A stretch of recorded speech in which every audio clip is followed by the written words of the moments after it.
Hi guys, welcome back to TomTalks, and we are here today for a women's football roundup. This will be like end of May, early June sort of video, rounding up the end of the club season, looking a little bit ahead to next season, and also looking at the recent World Cup qualifiers as well. England, we're going to start off with.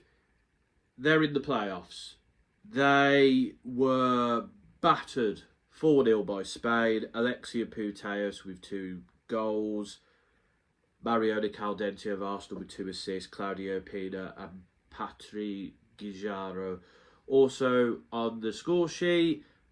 Poor England performance. Absolutely were wiped the floor with by Spain. I believe it's Serena Wiegmann's worst result since she took charge of the national team. Not a good performance at all. Very disappointing. And that result meant we kind of needed a miracle to go through to the automatic positions. We beat Ukraine 3-0. Jess Carter, Georgia Stanway and Beth Mead on the score sheet. Pretty comfortable win as we expected, but Spain topped the group after they beat Iceland 6-1. An absolute battering there with Vicky Lopez grabbing a brace. Ona Batil with 2 assists as well. Claudia Pina, Bon Matti, Edna Imaid and Salma Paraluelo on the score sheet. And as a result, Spain topped the World Cup qualifying / Nations League group. So Spain are through to the semi-finals of the Nations League as well, as presume. And they are automatically through to the World Cup. England will now have to go through to a playoff. I think this new system is a bit odd. I feel like if you finish your group on 15 points and you only miss out on goal difference, especially in the A groups, I feel like England should have got an automatic position. The fact there's only 4 automatic positions, I think it's a bit odd. The whole there's going to be 2 playoffs to decide. England, I'll have to check if the draw's been made. I think we've got a pretty favourable draw, but still, I think this new system is a bit sort of odd that there's only 4 automatic qualifying positions. To be honest, it's a bit strange in my opinion, but that is the way they are doing it now, so we're just going to have to get used to it, I suppose. In the other qualifiers, Group A, Denmark topped their group with 14 points. They beat Sweden 2-1, with Pernille Harder scoring what proved to be the winning goal in a tight contest, and then they comfortably beat Serbia 4-1, with Vangsgaard grabbing a brace. Yeah, you expected Denmark to top that group, to be honest, so not a huge surprise there, really.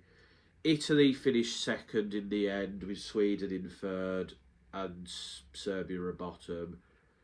The French topped the second group. It was a very, very tight group, I've got to say. The Netherlands just finishing behind them, and the Republic of Ireland were very unlucky too. Republic of Ireland pulled off a major result to beat the Netherlands 3-2 with Barrett's 90th minute goal, meaning that despite a Netherlands comeback, they managed to hold out for the victory. But unfortunately, a fantastic solo effort from Melvin Mallard gave the French a 1-0 win, which means the Republic of Ireland will have to go through to the playoffs, whereas France are automatically through, so will the Netherlands and Poland.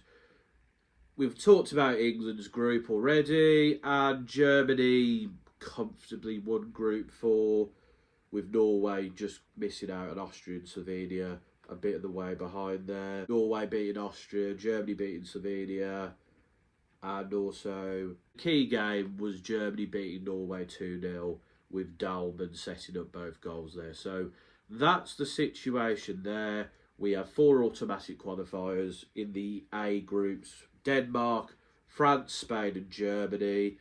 And the other 3 teams in each group go through to the playoffs. In the B groups, Wales top their group pretty comfortably. They are Marin Griffiths has in particular shown her stuff, which is good. I hope she gets a chance for United as a result. They, along with the Czech Republic and Albania, are through to the next round. Northern Ireland finished third in their group, but they were one of the better third place teams. So as a result, they will go to the playoffs along with Switzerland and Turkey. Portugal and Finland are going through from Group 3. And Scotland, who topped their group on goal difference, they will be going through along with Belgium to the next playoffs.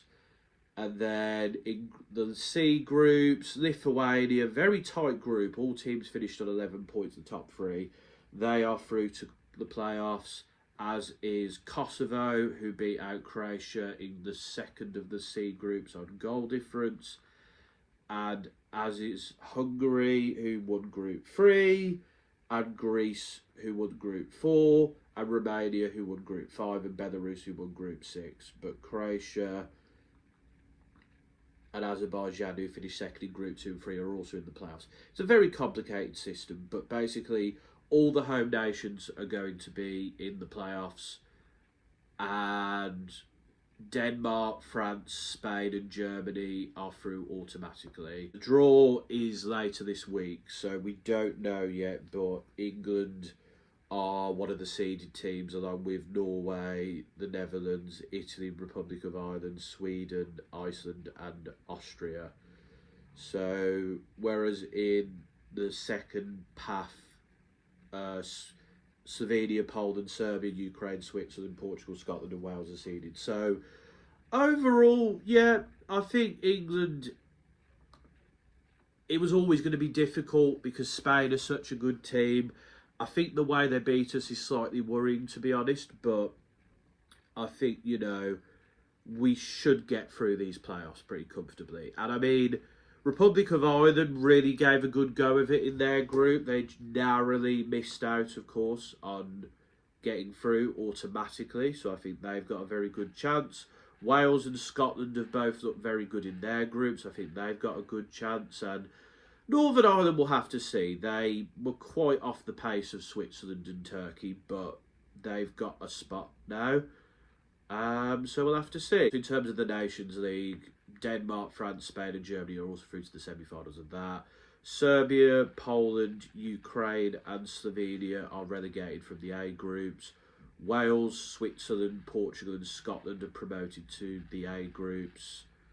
Malta, Montenegro, Latvia and Luxembourg are relegated from the B groups. I believe Lithuania, Kosovo, Hungary and Greece, Romania and Belarus are promoted from the C groups. I'm not 100% for sure. Yeah, it's not 100% clear, but it's just this whole qualification system is just a bit confusing.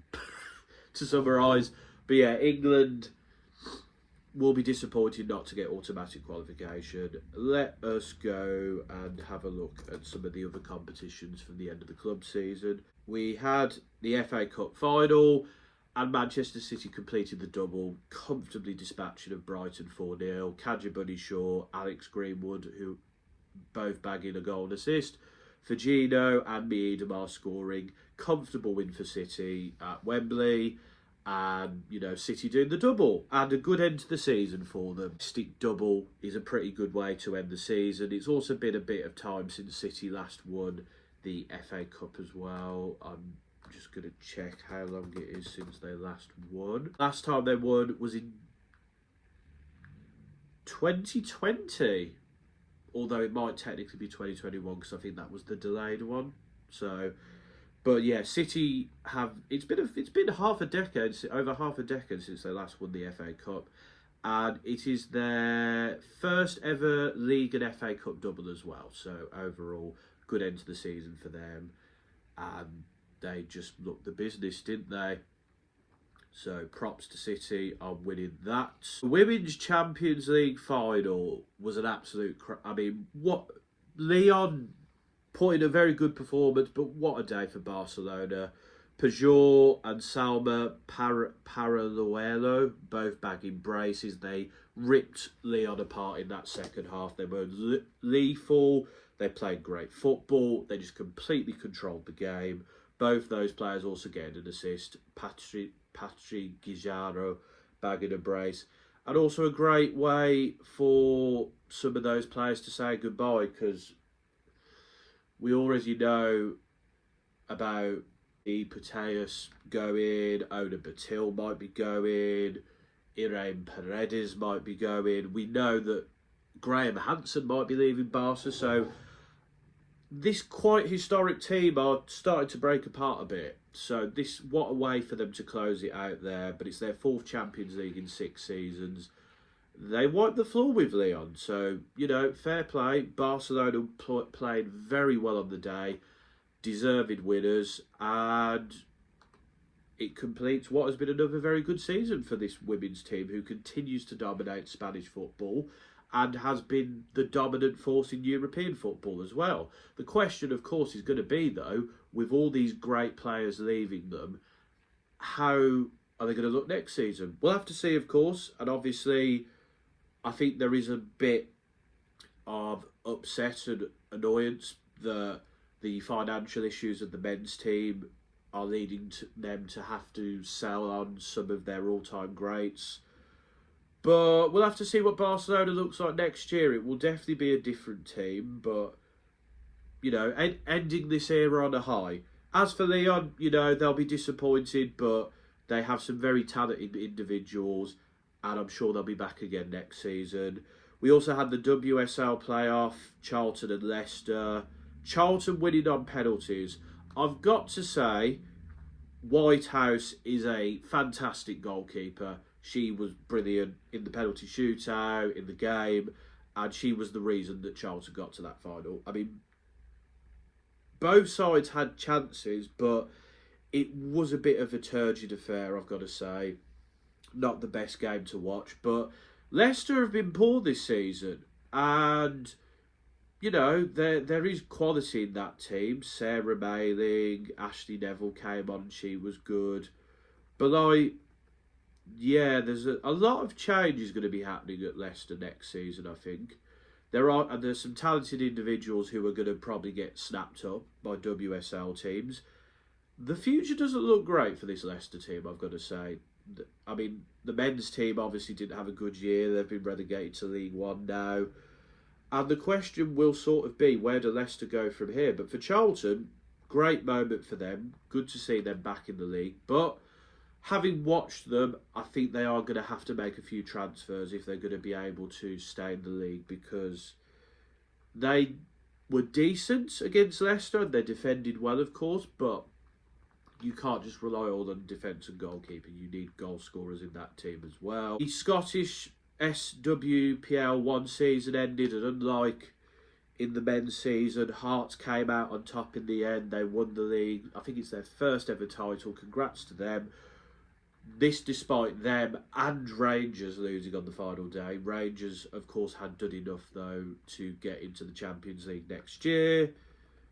So Glasgow City missing out. A very disappointing season for Celtic. They were 12 points off those Champions League places. And Hibernian will be a little bit disappointed they couldn't make it a bit closer. But what a season for Hearts, and congratulations to them as well.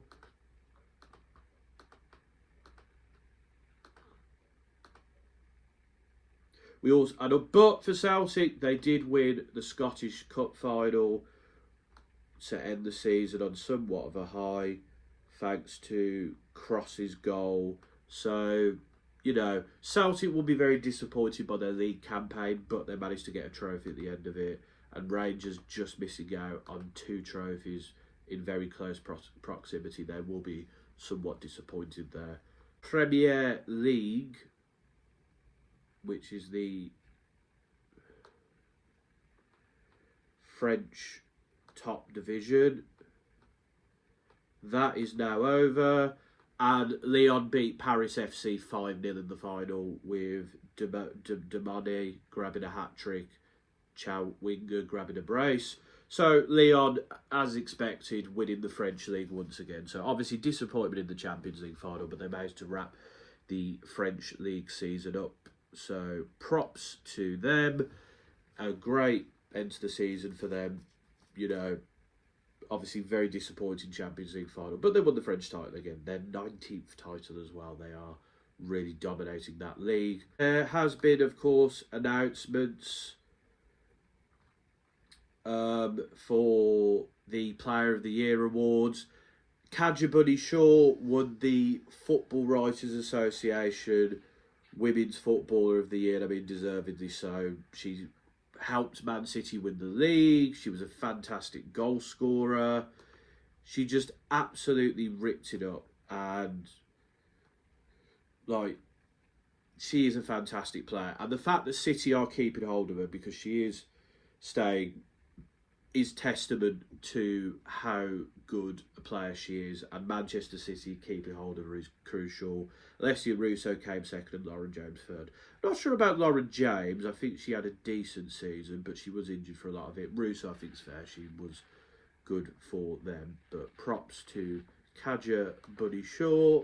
Well, the World Sevens happened as well. That was a fun little tournament. Fun to watch United for a bit, you know. Mallard, Turland, Park, with Sandberg were all doing their thing. Leah Shudder was actually scoring. And we should have beat Chelsea, but once again, we lost to Chelsea in the final. Mark Skinner is incapable of beating Chelsea. We've lost another Chelsea final. I know the tournament doesn't mean as much, and at the end of the day, it's a fun little kickabout. Disappointing way to end that. To finish on United, not much transfer news really. Andrea Medina, the Atletico Madrid fullback, has been linked to us. I think it would be a good little signing, as I think that Gabby George isn't a great backup anymore, and I think we do need to move her on or think of her as more of a backup. But that'd be a good little signing. Outside of that, I'm not seeing too much. You hear rumours here and there, but nothing seems very concrete at the moment, and it looks like Mark Skinner's going to stay. So, yay! Another mediocre season where we don't quite live up to expectations is probably on the way. And with the way that London City and Tottenham are moving, we might finish lower than fourth. So, yeah, Elizabeth Turland apparently might be going. She wants to stay. The club don't want to give her what she wants. Getting rid of Elizabeth Turland would be a very poor decision on the club's part. She is our best goal scorer. And as we've seen, Leah Schuller and Vangerheim are not quite at the levels yet. Maybe they will get there next season. But I think getting rid of Turland would be a big mistake. And I would very much worry about our sort of goal threat going forward. But it appears the board doesn't care about the women's team. They don't want to sack the manager to take us to the next level. They're happy with one win in 10. They think that's acceptable form. They want to sell our best goal scorer. They don't want to improve on the team we've got. I'm not looking forward to next season, but you know what? We talked about United enough in the last one. Let's have a look at some of the transfers that have happened so far. Constance Picaud has been signed by West Ham on a free from Fleury. She kept 8 clean sheets last year in the Premier League. And I think that's a good bit of business from West Ham. Seems like a competent goalie. Was pretty good for them, including man of the match performances in a recent 3-1. Well, I say recent, it was April the 22nd. 3-1 win over Strasbourg. As putting good performances against like the big teams, like Paris FC, lost 2-1, but was one of the best performances on the day. I think that's a good bit of business from West Ham, and I think that will help them to go a bit further. Also, Manchester City have signed Beth Mead from Arsenal. I think that is a very interesting decision. Beth Mead is a talented player, but you do get the feeling she was a bit part player at Arsenal, but I think she still has something to offer. And I think, City are building on that squad depth. Like, Beth Mead is not necessarily going to be starting for City, but she's a talented player. She still has something to offer a free. Like, you're not going to argue with that. Arsenal, though, as I said, are making some interesting decisions. They've also sold Manuela Zinsberger to Dortmund, which I get a bit more because Zinsberger is not really Arsenal's first choice goalie these days. See how she does at Dortmund. Spurs have been ambitious. They've signed Shakira Martinez from West Ham. Martinez is a very talented forward. I think that's a good bit of business from Spurs. And I think they are clearly looking at one of their areas where they need to improve on, which is the striker position. And I think Martinez is a very good signing. Liverpool have signed Sara Agres from Cold.